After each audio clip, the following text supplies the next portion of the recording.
안녕하세요, 양스텔라입니다. 오늘도 함께 해주셔서 감사합니다. 얼마 전 일론 머스크가 한국을 콕 집어서 최악의 저출산 문제를 이야기했다고 하는데요. 이렇게 저출산 고령화 문제는 워낙 많이 들어서 익숙하지만 실제 여러분들 부모님이나 본인의 노후에 대해서는 구체적으로 생각해 보셨나요? 아무리 건강하고 돈이 많아도 나이가 들면 누구나 언젠가는 다른 사람의 도움이 필요해지는 때가 오는데요. 과거에는 자녀들이 부모님을 모시는 것이 당연했지만 요즘에는 아무리 부모님의 연세가 많아도 같이 안 사는 경우가 대다수고 자녀가 없는 1인 가구는 계속 늘어나서 최대한 건강을 유지하면서 스스로 생활을 한다고 하더라도 결국에는 병원, 요양원이나 양로원, 실버타운, 요양병원 같은 곳에서 마지막 노후를 보내게 되는 경우가 많습니다. 그런데 언뜻 비슷해 보이는 이런 시설들은 정부 지원금, 이용 대상자, 보증금이나 이용료 등의 차이가 있기 때문에 건강 상태나 경제적인 상황을 고려해서 선택할 필요가 있는데요. 그래서 오늘은 부모님을 모실 곳이 될 수도 있고 본인의 노후 주거지가 될 수도 있는 양로원, 실버타운, 요양원, 요양병원의 특징과 차이점, 비용, 좋은 곳을 선택하는 방법 등을 설명드리겠습니다. 시청하시기 전에 좋아요만 한번 눌러주세요. 최근에는 요양원, 요양병원, 실버타운이라는 말이 광고나 기사 등에서 많이 보이지만 불과 몇 년 전만 해도 양로원이라는 단어를 더 많이 사용했죠. 그건 2008년부터 제5의 사회보험이라고 불리는 노인 장기요양보험 제도가 생기면서 많은 양로원들이 노인 장기요양보험 제도의 지원금으로 돈을 벌기 위해서 요양원으로 변경했기 때문인데요. 민간 양로원은 요양원이나 실버타운으로 많이 변경했지만 여전히 상당수가 운영 중이고 보건복지부 공인 국공립양로원하고 시도립, 시군구립 양로원, 종교단체 등에서 운영하는 곳이 전국적으로 많이 있습니다.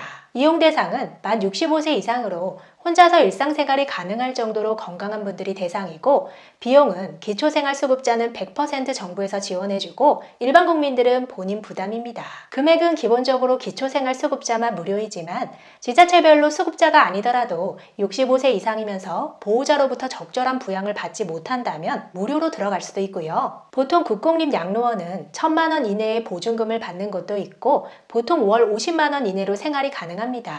기초연금이 40만 원이 넘으니까 경제적으로 넉넉하지 않으신 분들이 무난히 생활하실 수 있고요. 민간 양로원은 시설에 따라 보증금 없이 월 70만 원에서 100만 원 하는 곳이 있고 1, 2억 원의 목돈을 한 번에 내고 평생 지내는 곳도 있는데요. 보증금이 커지고 월 생활비가 100단위를 넘어가면 이제 실버타운 쪽으로 보시면 될 것 같습니다. 제공되는 서비스는 기본적으로 청소, 식사, 2에서 4인실 숙소에서 생활하고 의사는 상주하지 않고요. 간호사, 사회복지사, 요양보호사, 영양사 정도가 있고 운동, 문화생활 등 여러 가지 여가 프로그램들을 운영합니다. 실버타운은 특별한 입소 자격은 없지만 보통 스스로 생활하는 데 문제가 없는 건강하고 경제적 여유도 있는 분들이 가는 곳입니다. 해당되는 돈만 내면 생활이 가능한 지극히 사적인 실버 사업이라고 보시면 되는데요. 호텔처럼 도심에서 숙박, 식사, 청소 서비스를 제공하고 여가 활동을 할 수 있는 곳도 있고 전원주택에서 생활하듯이 자연 속에서 있는 곳도 있습니다.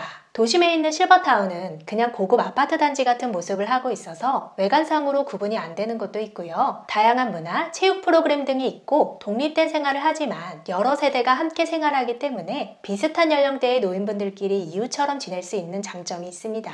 보통 보증금이 1억에서 5억 원 정도 기본적으로 들어가고 보증금만 10억이 넘는 곳도 있고요. 매월 100만 원에서 300만 원 정도 생활비가 추가됩니다. 좋은 곳은 의료시설까지 갖추고 있지만 의사가 필수로 상주하는 곳은 아니고요. 평생을 책임지는 곳도 있지만 85세 이후에는 건강 상태에 따라 생활이 제한되는 곳도 있습니다.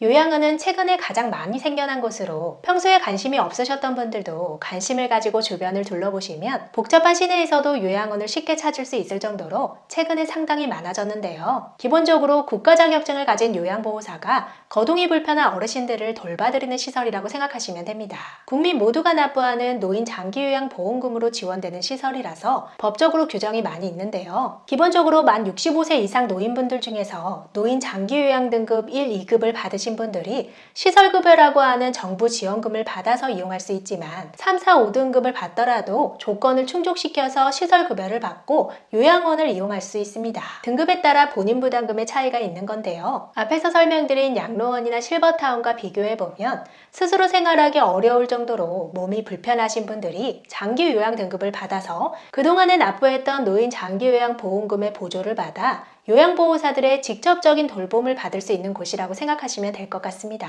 65세가 안 된 분들도 치매나 뇌혈관 질환 같은 노인성 질환이 있다면 이용하실 수 있고요. 법으로 요양원 내 한 방에 4명 이내로 정원이 정해져 있고 환자 2.5명당 1명의 자격증이 있는 요양보호사가 꼭 있어야 합니다.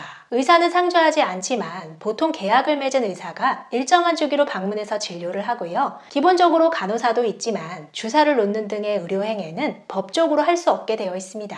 비용은 등급에 따라 다르지만 큰 차이는 없고 대체로 총 비용이 60만 원에서 80만 원 정도 하는데요. 민간 업체들이기 때문에 지역별, 시설별로 차이가 있습니다. 최근에 가장 많은 분들이 이용하는 시설이지만 어떤 곳을 선택해야 할지 고민되시죠? 부모님을 모셔야 하는 곳인데 집에서 가깝다고 아무 곳이나 갈 수는 없는데요. 건강보험공단에서 정기적으로 장기요양기간 평가를 합니다.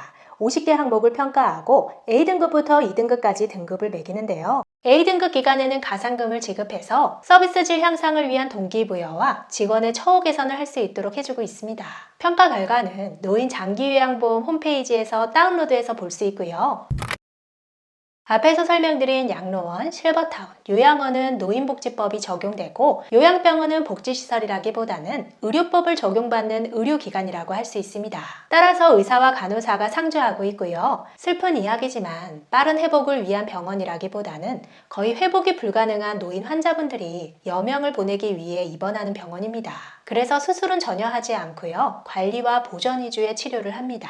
한 달 본인 부담 비용은 진료비, 간병비, 병실료 3가지 합쳐서 150만 원에서 200만 원이 들지만 이 중에서 건강보험이 적용되는 항목들은 본인 부담 상한 제도가 있어서 소득 분위에 따라 연간 본인 부담 상한액을 초과하면 나머지 금액은 환급이 되고요. 1, 2인실 병실료는 비싸지만 보통 이용하시는 6인실은 별도 비용이 발생하지 않습니다. 간병인 비용은 비급여 항목이라서 간병인 한 명당 몇 명의 환자를 돌보느냐에 따라 비용이 다릅니다.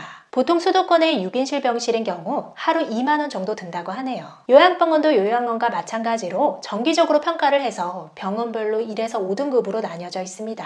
건강보험 심사평가원 홈페이지에서 등급을 확인할 수 있는데요. 요양병원은 어쩌면 마지막이 될지도 모르는 곳이지만 경제적인 여건이 안 되는데도 고급 병원이나 1, 2인실의 좋은 병실에 모시는 것은 과하겠죠. 하지만 적어도 요양병원 등급을 미리 확인해보고 병원을 선택하는 방법 정도는 미리 알아두시는 것이 좋을 것 같습니다.